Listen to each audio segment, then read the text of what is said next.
नमस्कार दोस्तों, स्वागत है आपका हमारे यूट्यूब चैनल पर। अगर आप चैनल पर नए हैं तो प्लीज़ चैनल को सब्सक्राइब कर लीजिए, अपने दोस्तों को शेयर कर दीजिए। 100 शब्द प्रति मिनट की गति से डिक्टेशन शुरू करते हैं। 5 सेकंड बाद बी रेडी।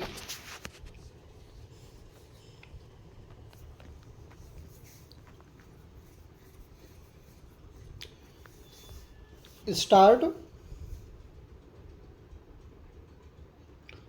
महोदय, आज हमारी सब लोगों की रक्षक हमारी फौज है, जो आज यहाँ पर दूर दूर हमारी सीमाओं पर सर्दी गर्मी वर्षा और जंगलों में खड़ी है, बल्कि सारे भारत की जनता, गरीब अमीर छोटे बड़े, हमारे देश की स्वतंत्रता, राजनीतिक स्वतंत्रता, विचारधाराओं की स्वतंत्रता, सांस्कृतिक स्वतंत्रता, इन सब चीज़ों के वे रक्षक हैं।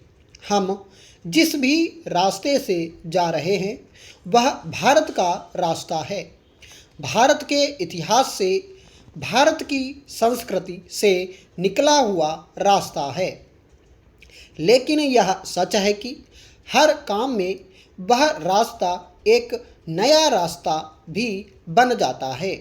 हमने इतनी उन्नति की तब भी क्या कारण है कि कुछ लोगों के मन में अशांति है, असंतोष है, किसी चीज़ की कमी रही।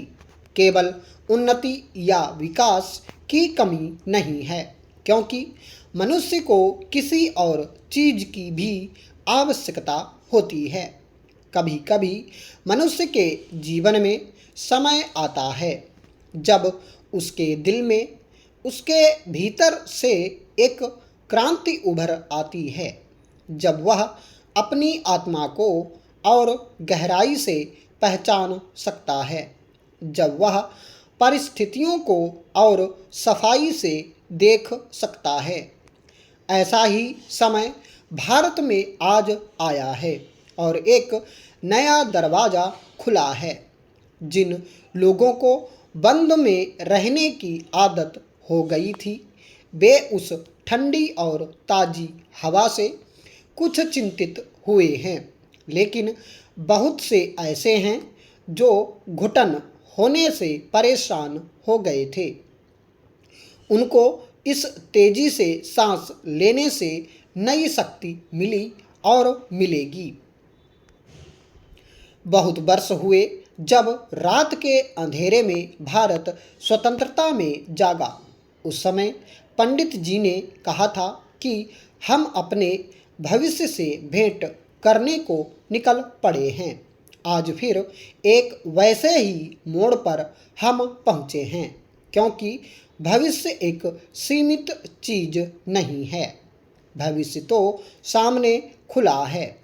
कल का भविष्य आज वर्तमान है और यह रास्ता हमारे सामने खुल जाता है, तो हमको इसका सामना करना है। और जैसे जैसे आगे हम बढ़ेंगे, हमको देखना है कि हम नया रास्ता पकड़ें, जिसमें कि तेजी से हमारा देश आगे बढ़े। यह गांधी शताब्दी का वर्ष है। गांधी जी के केवल कार्यक्रम ही हमको याद नहीं रखने हैं, बल्कि गांधी जी के क्या मूल आदर्श थे, क्या सिद्धांत थे, वे हमको याद करने हैं और नई पीढ़ी को दिखाने हैं, जिसमें वे भी पहचान सकें कि कौन एक महापुरुष, एक ऐसा इंसान हमारे देश में पैदा हुआ जिसने हमारे देश की नींव डाली। इस वर्ष एक और बड़े नेता हमारे यहाँ आने वाले हैं। आप सबने खान अब्दुल गफ्फार खां का नाम सुना होगा। वे गांधी के सबसे बड़े शिष्य थे।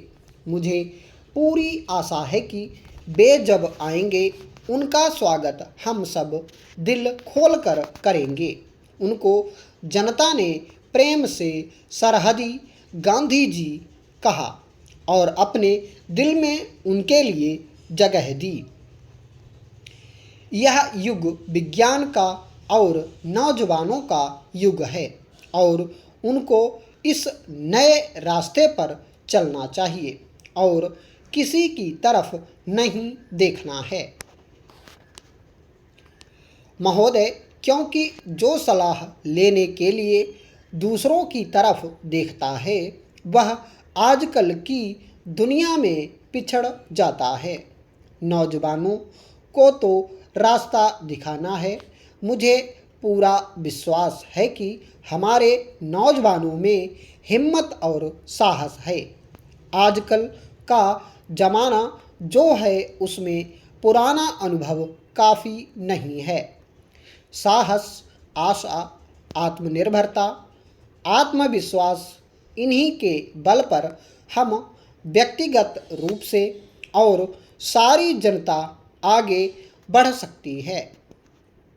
हमने इस तिरंगे झंडे को सलामी दी।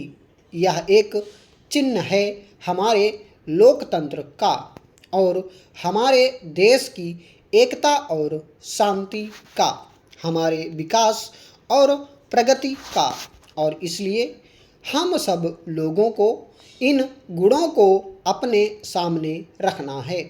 हमारा कर्तव्य है कि यह जो शांति का चक्र है जो सम्राट अशोक ने हमको दिया, इसकी शान हमेशा बनी रहे।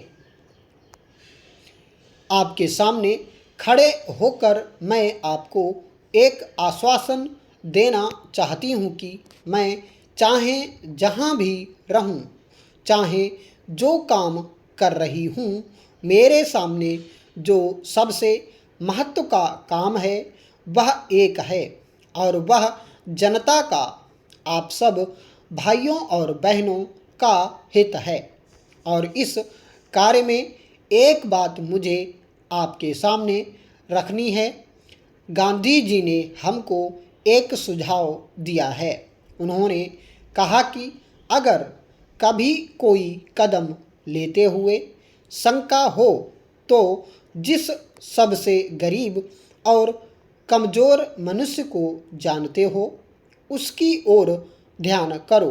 अगर उस कदम से उस मनुष्य पर अच्छा प्रभाव पड़ता है, कुछ लाभ मिलता है, तब वह कदम ठीक कदम है। तब उस रास्ते पर चलोगे तो शंकाएं दूर हो जाएंगी और रास्ता साफ हो जाएगा। इस भावना को लेकर मैं आगे बढ़ना चाहती हूँ। जैसा मैंने कहा, हम आगे बढ़े हैं लेकिन कुछ चीज़ों में फंस गए। बड़े बड़े और छोटे छोटे कार्यक्रमों में फंसकर जिस मनुष्य के लिए वे कार्यक्रम हो रहे थे उसको भूल गए। कुछ आजकल की दुनिया में ही ऐसा है कि कहीं भी जाएं बड़ी बड़ी चीज़ें उठती हैं और लोग समझते हैं कि वह चीज़ ही एक ध्येय हो गई। यह नहीं कि उससे मनुष्य को क्या मिलता है, गरीबों को क्या मिलता है। आज हमने एक नया मोड़ लिया है। मैं मानती हूँ कि आज हमारे देश में एक नया उदय हुआ है। मुझे पूरा विश्वास है कि हमारे नौजवान, चाहे वे किसान हों, चाहे मजदूर हों, चाहे हमारी फौज में हों, चाहे हमारे शहरों में रहने वाले हों या देहात में रहने वाले हों, वे सब इस नए रास्ते पर चलकर एक नई स्फूर्ति अपने देश में लाएंगे, एक नए बलिदान की भावना लाएंगे। यह समय है जब हम सबको एक ही तरफ दृष्टि डालनी है और वह भारत की जनता, भारत के गरीब हैं। अगर हम उनको उठा सकते हैं तो हम सब उठा सकते हैं। अगर हम में शक्ति है और शक्ति के साथ करुणा है। उपसभापति महोदय, आज देश को स्वतंत्र हुए कितने वर्ष हो गए हैं और प्रारंभ से ही गरीबी उन्मूलन भारत की विकास नीति का प्रमुख ध्येय रहा है, जिसमें सबसे अधिक बल ग्रामीण विकास और गांव में रहने वाले गरीबों की आय बढ़ाने पर दिया गया है। महिलाएं हमारी अर्थव्यवस्था की एक आवश्यक उत्पादक शक्ति और संसाधन हैं। स्टॉप।